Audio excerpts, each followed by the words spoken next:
mengucapkan terima kasih banyak kepada anak-anak atas kasih sayangnya dan bisa menyempatkan waktunya dalam kesempatan kali ini. Nah, sebelumnya kita memulai kegiatan ini dengan berbaca doa menurut keyakinan dan agama masing-masing. Berdoa dimulai. Berdoa selesai. Nah, sebelumnya anak-anak semua sudah tahu kita akan melaksanakan kegiatan apa? Belum. Baik, jadi hari ini kita akan melaksanakan bimbingan kelompok. Nah, sebelumnya ada yang pernah melaksanakan bimbingan kelompok sebelumnya?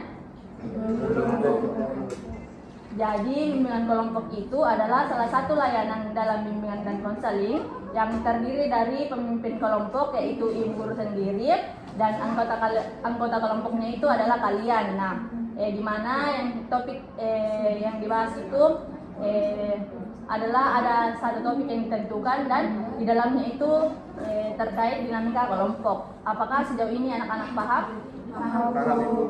Nah, adapun tujuan kita melaksanakan bimbingan kelompok ini agar anak-anak sekalian dapat mengembangkan kemampuan bersosialisasi, mampu belajar, saling bertoleransi antar sesama, berani mengungkapkan pendapat, mewujudkan tingkah laku yang lebih efektif, lalu juga agar anak-anak mampu meningkatkan kemampuan komunikasi baik verbal maupun non-verbal, dan serta menambah pemahaman dan wawasan anak-anak sekalian. Nah, dalam melaksanakan bimbingan kelompok ini, kita duduk setengah lingkaran seperti ini agar tujuannya bisa melihat satu sama lain dan tidak ada yang di depan maupun di belakang. Nah, mengerti anak-anak sekalian? Dalam pelaksanaan bimbingan kelompok ini juga mengharapkan anak-anak sekalian terbuka satu sama lain dan menyampaikan pendapatnya tanpa ada yang ditutup-tutupi. Lalu ibu juga harap anak-anak sekalian datang ke sini secara sukarela tanpa ada paksaan dari pihak manapun.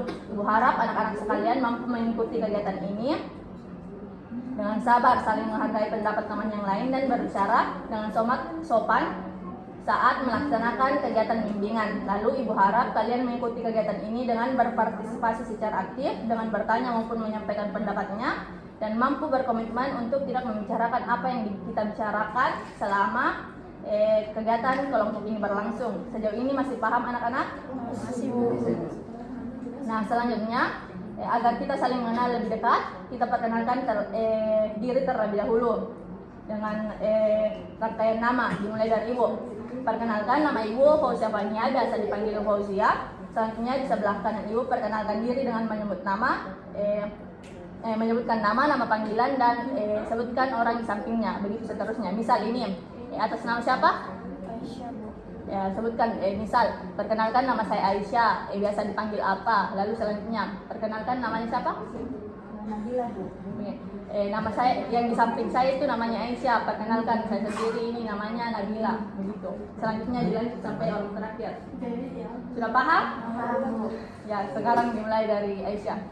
Baik, sebelumnya Assalamualaikum warahmatullahi wabarakatuh. Halo teman-teman, perkenalkan nama saya Aisyah, biasa dipanggil Aisyah, dan dari kelas 12-3. Selanjutnya Sebutkan nama, perkenalkan, sebutkan namanya. nama saya Aisyah, nama saya Nabila, saya dari kelas 12 IPA 1. Selanjutnya. Baik, perkenalkan yang di samping saya itu namanya Nabila dan di sendiri itu Rara. Saya berasal dari kelas 10 IPA 4. Baik, perkenalkan yang di samping saya Lara dan saya Abdul. Saya dari kelas 3. Perkenalkan yang di samping saya Abdul dan saya Rifki, saya dari IPA 4 kelas 12 IPA 4. Perkenalkan, nama saya Hasan, yang di samping saya Abdul.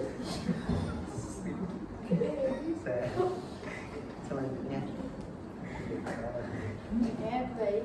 Perkenalkan, di samping saya namanya Hasan dan saya sendiri Raisa. Baik teman-teman, perkenalkan di samping saya ada Raisa, nama saya sendiri adalah Anjul, saya dari kelas 11 IPA 5. Berikan aplaus dulu.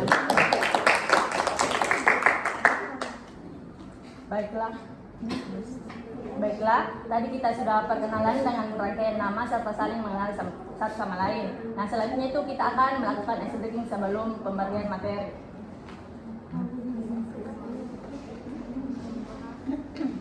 Mungkin anak-anak yang lain sudah tahu ini, mungkin tidak asing didengar. Silakan berdiri semua.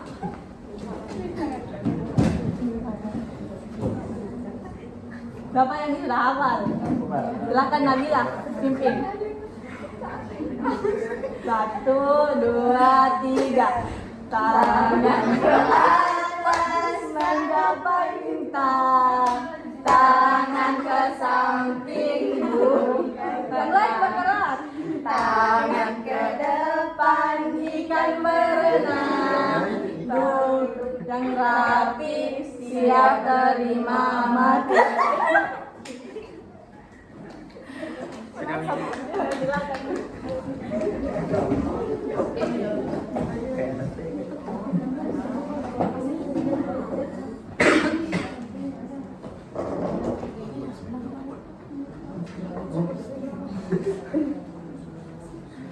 Baiklah, tadi sudah dilaksanakan perkenalan dan ice breaking. Nah, bagaimana anak-anak sekalian sudah siap untuk mengikuti kegiatan kita selanjutnya? Siap. Nah, baiklah, seperti semuanya anggota sudah siap untuk mengikuti kegiatan kali ini. Selanjutnya dalam kegiatan ini kita akan membahas topik. Nah, sebelumnya ada yang tahu apa itu topik? Saya Bu. Ya, silahkan. Menurut saya Bu, topik itu adalah suatu bahasan Bu. Nah, bagus Aisyah. Yang lain bagaimana? Saya Bu, topik itu hal yang dibicarakan Bu. Nah, bagus sekali Rifki. Ada yang lain? Cukup Bu. Baiklah, jadi benar sekali apa yang disampaikan oleh teman-teman kalian tadi. Jadi topik itu adalah apa yang kita dengar, kita lihat atau amati, dan yang kita bicarakan ataupun kita akan bahas di lingkungan sekitar kita. Nah, adapun dalam bimbingan konseling ini ada 2 macam topik yang biasa dibahas, yaitu topik bebas dan topik tugas. Nah, topik bebas yaitu kalian yang akan mengajukan topik yang akan dibahas ataupun satu topik yang akan dibahas terlebih dahulu. Nah, sedangkan topik tugas itu, Ibu sebagai pemimpin kelompok di sini yang akan memberikan topik kepada kalian yang akan dibahas pada kesempatan kali ini. Nah, pada pertemuan kali ini itu kita akan membahas topik terkait motivasi belajar. Nah, jadi anak-anak sekalian, sesuatu yang kita lakukan tentunya mempunyai dorongan dari diri kita sendiri untuk mencapai tujuan tersebut, seperti halnya motivasi dalam belajar. Nah, dengan adanya motivasi dalam belajar, kita akan senantiasa semangat untuk terus belajar tanpa ada paksaan dari pihak manapun. Nah, cara menemukannya tentu bukan perkara yang mudah karena setiap orang mempunyai karakter dan sikap yang berbeda-beda. Nah, motivasi dapat datang dari dalam dan dari luar diri kita sendiri. Nah, motivasi dari dalam disebut motivasi intrinsik dan motivasi dari luar disebut ekstrinsik. Nah, motivasi intrinsik ini meliputi hasrat dan keinginan untuk berhasil, dorongan kebutuhan belajar, dan harapan akan cita-cita kita. Nah, contohnya itu adanya penghargaan, lingkungan belajar yang kondusif, kegiatan belajar yang menarik, dan adanya upaya guru dalam membelajarkan siswa. Misal, kita akan tertarik melakukan sesuatu jika hal tersebut menarik, ataupun cara pembawaan guru yang tidak monoton, atau cara pemberiannya itu yang kreatif. Nah, selanjutnya itu motivasi memegang peranan strategis dalam kegiatan pembelajaran dalam diri kita. Nah, dengan demikian motivasi memainkan peran yang sangat penting dalam mengembangkan perilaku diri kita. Nah, tadi sedikit penjelasan mengenai topik yang kita bahas. Nah, apakah ada yang ingin menyampaikan pendapatnya mengenai topik kita? Saya Bu, boleh bertanya? Tentu saja boleh, Ainul. Silahkan. Saya itu ingin bertanya, apakah menunda-nunda tugas itu termasuk kurangnya dalam motivasi belajar? Nah, pertanyaan yang sangat bagus. Teman kalian bertanya mengenai materi yang kita bahas. Apakah Ada yang dari kalian ingin mencoba menjawab apa yang ditanyakan dari teman-teman? Saya Bu, Ya, silahkan. menurut saya perilaku menunda-nunda sama halnya dengan kurang motivasi belajar Bu. Karena mereka kurangnya dorongan dari diri sendiri untuk mengerjakan sesuatu. Bagus sekali, Fasan. Nah, apakah ada yang lain yang ingin berpendapat? Saya Bu. Ya, silahkan. Jawaban saya hampir sama yang dikatakan bahwa orang yang sering menunda-nunda tugas itu kurang memiliki motivasi belajar karena tidak ada semangat dalam dirinya. Oke, betul sekali. Nah, jadi perilaku menunda-nunda itu termasuk ke dalam kurangnya motivasi belajar yang ada dalam diri kita karena tidak adanya dorongan dan semangat dalam diri kita untuk mengerjakan segala sesuatu. Contohnya saat mengerjakan tugas kita selalu menunda karena detailnya belum mepet. Nah, tentunya kita biasa merasakan hal tersebut. Nah, coba kalian sebutkan faktor-faktor apa yang membuat kalian termotivasi dalam belajar. Saya Bu. Ya, silahkan Nabila. Nah, kalau dari saya Bu, faktor-faktor yang biasanya membuat saya termotivasi belajar itu adalah adanya keinginan atau cita-cita yang akan saya raih Bu. Misalnya saya Bu ingin masuk kedokteran, saya berusaha bersungguh-sungguh untuk mencapai hal tersebut. Wah, jawaban yang sangat bagus. Nah, coba yang lain ungkapkan pendapatnya. Saya Bu. Ya, silahkan Bapak. Raisa. Saya merasa termotivasi belajar karena dipengaruhi oleh faktor lingkungan Ibu. Misalnya kita mempunyai teman yang rajin untuk mengerjakan tugas, tentunya kita sendiri juga akan ketularan rajinnya Bu.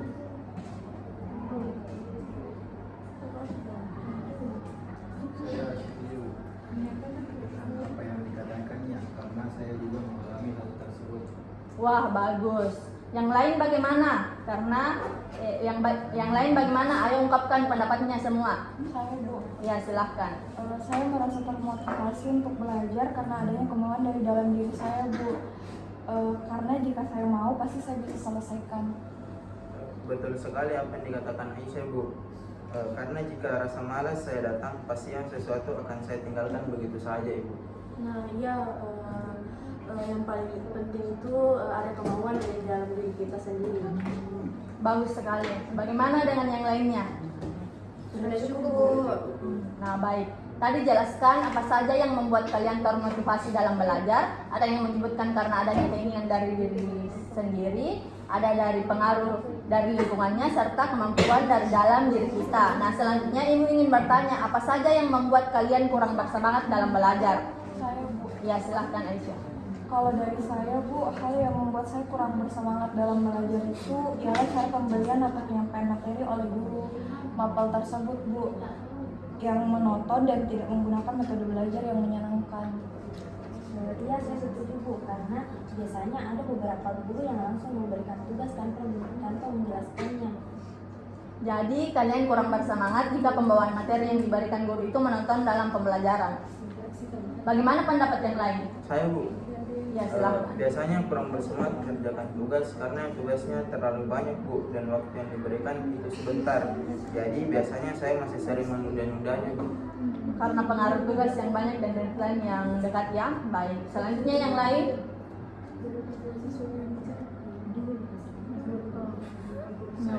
Alasan saya kurang bersemangat biasanya karena saat belajar kondisi ruangan yang kurang kondusif. Nah, saya hampir sama dengan Abdul Bu. Ruangan yang ditempati belajar itu harus tenang dan kondusif untuk ditempati untuk belajar. Sama Bu, saya juga seperti itu. Ternyata banyak yang sama ya. Selanjutnya bagaimana dengan Ainul dan Raisa? Kalau dari saya Bu, hal yang membuat saya kurang bersemangat itu adalah pengaruh teman atau lingkungan. Biasanya jika teman saya tidak datang ke sekolah, saya merasa kurang bersemangat untuk belajar karena tidak ada yang menemani saya. Kalau saya Bu, hampir sama apa yang dirasakan oleh Raisa. Baik, jadi semua sudah mengetahui apa saja yang membuat kurang bersemangat dan bagaimana cara kita untuk termotivasi dalam belajar. Selanjutnya, saya ingin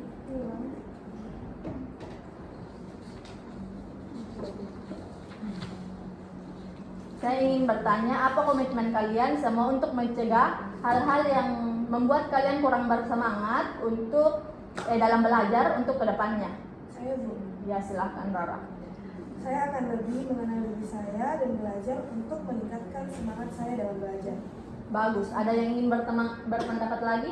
Saya Bu, Ya, silakan. kedepannya Bu, saya akan lebih meningkatkan semangat saya dan berpikir hal yang ingin saya capai itu pasti dan diperlukan usaha. Dan pastinya diperlukan dengan usaha. Setuju Bu. Oke, bagus. Saya rasa semua anak-anak di sini sudah paham. Nah, jadi kita sudah membahas mengenai topik motivasi belajar dan bisa kita lihat tadi sudah disampaikan pendapatnya masing-masing. Sepertinya waktu pertemuan kita akan segera berakhir pada kesempatan kali ini. Selanjutnya bagaimana kesan dan pesan anak-anak sekalian selama mengikuti kegiatan pada kesempatan kali ini? Mengetahui alasan-alasan teman lain tentang motivasi belajar. Dapat teman baru Ibu. Iya, sama Bu. Nah, baik. Jadi sesi bimbingan kelompok ini akan berakhir dan sampai bertemu kembali di bimbingan kelompok di lain waktu. Bagaimana anak-anak? Iya Bu. Baik, kita akhiri proses proses bimbingan kelompok pada kesempatan kali ini. Saya tutup. Wabillahi taufiq wal hidayah. Wassalamualaikum warahmatullahi wabarakatuh. Waalaikumsalam warahmatullahi wabarakatuh. Terima